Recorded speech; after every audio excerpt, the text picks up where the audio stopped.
HASE Kaminofenbau has been manufacturing stoves in Trier for more than 30 years now. State-of-the-art production processes are combined with solid craftsmanship to create stoves with quality made in Germany.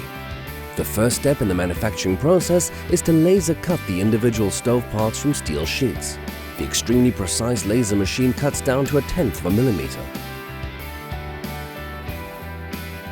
After all the different parts have been cut out, they are shaped or beveled with a roll bending machine, depending on what is needed for the individual stove design.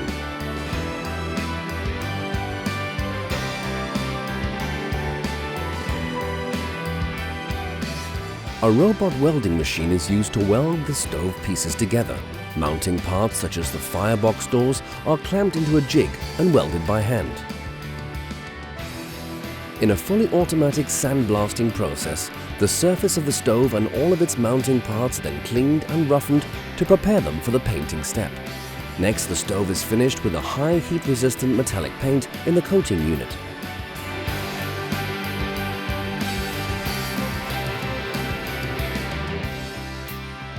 After the stove has been coated with paint, the movable parts are installed on the stove body. The firebox door and ceramic glass are carefully and tightly sealed. The bottom of the firebox is lined with durable steel casting. Fireproof thermal bricks, which are customized for each individual stove, are inserted on the sides of the firebox. Later on, we'll see how these thermal bricks are produced.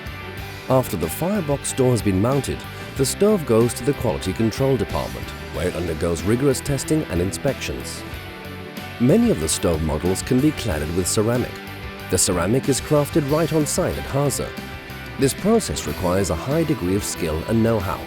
You need a deft touch and a lot of experience just to make sure that the raw mixture of water, clay and fire clay is exactly right. There are individual molds for each ceramic stove. The liquid ceramic mass is filled into the molds. After hardening for 12 to 14 hours, the ceramic cast has set and can be removed from its mold.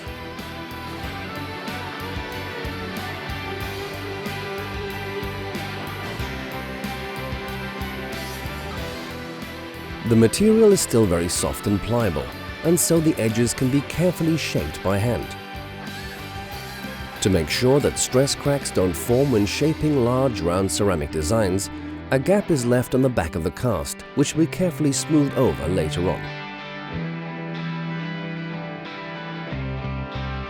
The ceramic then dries in the climate chamber for 15 hours, first at low temperatures and then with a controlled addition of moisture, and later at temperatures up to 90 degrees Celsius. After it has dried, the ceramic can be further processed. Any unevenness or minor irregularities are fixed before the glaze color is applied in the spraying process. The color is still invisible at first. The ceramic does not develop its color and hardness until it has been in the furnace for a good 40 hours at a temperature of over 1000 degrees Celsius. In the next step, the ceramic is inspected again and packed in wood wool to make sure it is well protected. A fireproof, well-insulating material is needed for the chamber where the fire burns. HASE uses thermal bricks for this purpose, which are made from a mineral called vermiculite. Vermiculite is extracted from natural mica schist. It is processed with sodium silicate in the mixing tank and then filled into molds that are specially designed for each individual stove. A machine uses high pressure to compress the slabs. The edges are neatly contoured by hand. The thermal bricks are dried for 16 hours at 120 degrees and then finally mounted in the stove.